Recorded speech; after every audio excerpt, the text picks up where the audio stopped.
to another new video। তো রাজ্যে PG admission 2023-24 সেশনে অ্যাডমিশন প্রসেস অলরেডি শুরু হয়ে গেছে। ফর্ম ফিল আপের যে প্রসেস সেটা আমি তোমাদের দেখিয়েছি এবং ওয়ান বাই ওয়ান ডিটেল নিয়ে আমি ডিসকাস করেছি। তবে একটা কথা সবাইকে বলে রাখি যে 2023 সালটা কিন্তু এই বছরে আমরা বেশিরভাগ ক্ষেত্রে দেখতে পাচ্ছি, সেটা ইউজি হতে পারে বা পিজি হতে পারে, ম্যাক্সিমাম নাম্বার অফ ক্যান্ডিডেট কিন্তু সেই অর্থে প্রথাগত শিক্ষা বা একাডেমিক লাইনে আর আসতে চাইছে না। সেটা এইচএস এর পর, উচ্চ মাধ্যমিকের পর গ্র্যাজুয়েশনে ভর্তি হওয়ার ক্ষেত্রে হতে পারে, সেটা পিজি অ্যাডমিশনের ক্ষেত্রে হতে পারে।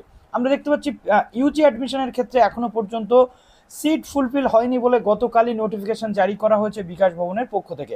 পিজি অ্যাডমিশনের ক্ষেত্রেও সেম সিনারিও কিন্তু আমরা দেখতে পাচ্ছি, যেখানে অ্যাডমিশন মোটামুটি নিতে চাইছে স্টুডেন্টসরা, অনেক কম সংখ্যক স্টুডেন্টসরা, কিন্তু পুরনো ক্যান্ডিডেটদের মধ্যে অনেকটাই কিন্তু যে আগ্রহ সেটা আমরা দেখতে পাচ্ছি পিজি অ্যাডমিশন নেওয়ার। বাট নতুন ক্যান্ডিডেটরা সেই অর্থে অ্যাডমিশন নিতে চাইছে না এবং এবছর কিন্তু এক্সেপশনাল সাল, অন্যান্য বারের তুলনায় এবার কম্পিটিশনও কিন্তু সেই অর্থে নেই বলতে গেলেই চলে। তো রাজ্যের প্রথম ইউনিভার্সিটির পক্ষ থেকে চলে এলো পিজি অ্যাডমিশনের জন্য যে প্রফেশনাল মেরিট লিস্ট, সেই মেরিট লিস্টটা তো আজকের এই ভিডিওটাতে আমি সেটাই ডিসকাস করবো এবং সেখানে মেরিট পয়েন্ট কেমন কি এসেছে, কত নাম্বার পেলে চান্স পাওয়া যেতে পারে এবং কি কি গুরুত্বপূর্ণ বিষয় খেয়াল রাখতে হবে এই ভিডিওতে ডিসকাস করতে চলে এলাম। যারা নতুন আছো এই চ্যানেলে, অবশ্যই চ্যানেলটিকে সাবস্ক্রাইব করে পাশে বেল আইকনটি ক্লিক করে দাও, যাতে সমস্ত তথ্যগুলো তোমরা টাইম টু টাইম এখান থেকে পেয়ে যাও। তো রাজ্যের প্রথম ইউনিভার্সিটি যেহেতু নর্থ বেঙ্গল ইউনিভার্সিটি, এবছর রাজ্যে সর্বপ্রথম যারা মেরিট বেসিস অ্যাডমিশনের জন্য অ্যাপ্লিকেশন শুরু করেছিল একেবারে 28 আগস্ট থেকে, অর্থাৎ অগস্ট মাস থেকে শুরু হয়েছিল নর্থ বেঙ্গল ইউনিভার্সিটির ফর্ম ফিল আপ প্রসেস। তো নর্থ বেঙ্গল ইউনিভার্সিটিতে আজকে চলে এসেছে কম্বাইন্ড লিস্ট, কালকে চলে আসবে ফার্স্ট লিস্ট।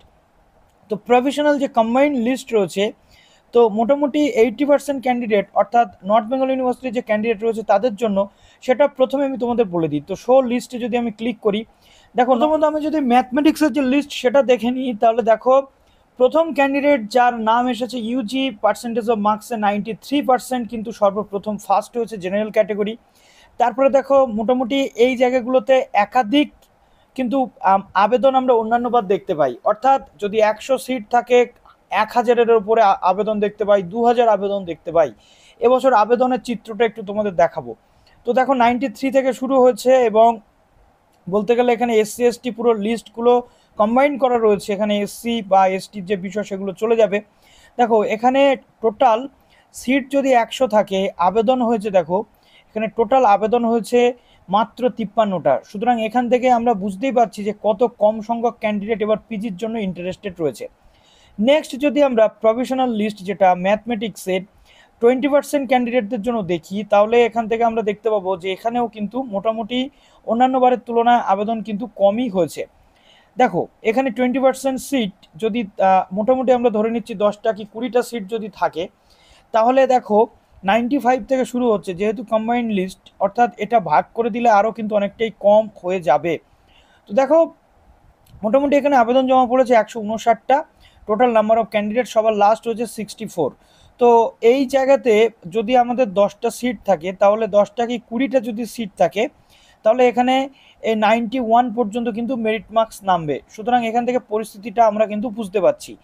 নেক্সট আমরা যদি দেখো, আমরা যদি দেখছি জুওলজি 80%-এর যে লিস্ট রয়েছে, সেই লিস্টটা যদি আমরা দেখি, জাস্ট ক্লিক করলাম, 76 থেকে শুরু হচ্ছে, এটা যেহেতু পিডব্লিউডি ক্যান্ডিডেট। 93 থেকে শুরু হচ্ছে, এটা হচ্ছে জেনারেল ক্যান্ডিডেট এবং মোটামুটি এইভাবে চলতেই থাকছে। জুওলজিতেও কিন্তু খুব বেশি আবেদন হয়নি অ্যাজ পার লাস্ট ইয়ারের যে বিষয় রয়েছে সেটা, অর্থাৎ টোটাল 120টা ক্যান্ডিডেট এখানে আবেদন জমা করেছে। তো এখান থেকে আমরা দেখতে পাচ্ছি যে কতটা কম সংখ্যক স্টুডেন্টস এবার কিন্তু আবেদন জমা এখানে করেছে।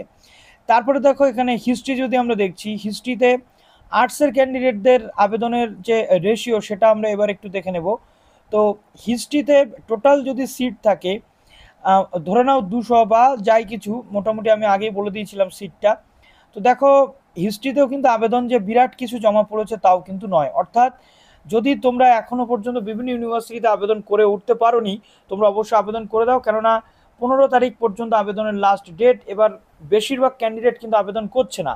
অনেক ক্যান্ডিডেট হয়তো রয়েছে যারা 60-র কাছাকাছি নাম্বার, 55-এর কাছাকাছি নাম্বার পেয়েছে, তারা কিন্তু আবেদন করতে চাইছে না, চান্স পাবে না বলে। কিন্তু বেশিরভাগ ক্যান্ডিডেট এবার, যেটা আমাদের অন্তত মনে হচ্ছে, যে গভর্নমেন্ট জবের জন্য প্রিপারেশান করতে শুরু করে দিয়েছে, পিজি করতে চাইছে না। হায়ার স্টাডিজ করতে চাইছে না, কেননা পিএইচডি, এমফিল, রিসার্চ অনেক দূর পর্যন্ত এখানকার যে জার্নিটা থাকে, আলটিমেটলি চাকরির যে স্কোপ সেটাও কমে যাচ্ছে, স্কুল সার্ভিস কমিশনের পরীক্ষা হয় না।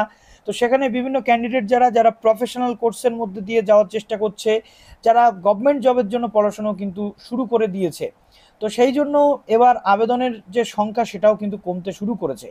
তো আমরা সেটাই বলবো যে যারা আবেদন করতে চাইছো তারা আবেদনটা করে দাও, চান্স পেয়ে গেলেও যেতে পারো, তুমি ভর্তি হও না হও আবেদনটা অন্তত করে রাখো, পরে কে বলতে পারে তোমার মত হয়তো চেঞ্জ হলেও হতে পারে।